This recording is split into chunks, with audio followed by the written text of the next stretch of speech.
Police दलात कर्तव्य, शिस्त आणि उत्कृष्ट कामगिरीचा आदर्श निर्माण करणारे विलास हनुमंतराव इंगळे यांनी आपल्या प्रदीर्घ सेवा काळात उल्लेखनीय कामगिरी केली आहे। त्यांच्या उत्कृष्ट सेवेला 2026 चे राष्ट्रपती पदक तसेच महासंचालक उत्कृष्ट सेवा पदकाने गौरवण्यात आले आहे।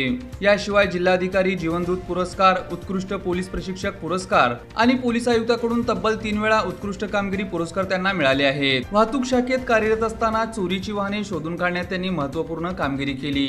तसेच वाहन चालक, कमांडो, WT, SLR, AK-47 यासह विविध प्रशिक्षण क्रम त्यांनी यशस्वीरित्या पूर्ण केले। पोलीस मुख्यालय आणि प्रशिक्षण केंद्रात कार्यरत असताना महाराष्ट्रातील विविध जिल्ह्यातून आलेल्या प्रशिक्षणार्थींना त्यांनी शिस्तबद्ध आणि प्रभावी प्रशिक्षण दिले। दिल्ली, म्हैसूर, गडचिरोली, गोंदिया, भंडारा, नांदेड, जालना, मुंबई, हिंगोली आणि सोलापूर अशा विविध ठिकाणी सेवा बजावत त्यांनी कर्तव्यनिष्ठेचा ठसा उमटवला। विलास इंगळे यांचा हा प्रवास केवळ नोकरीचा नसून कर्तव्य, धैर्य आणि समर्पणाची प्रेरणादायी गाथा आहे। त्यांच्या उल्लेखनीय सेवेला मनापासून सलाम।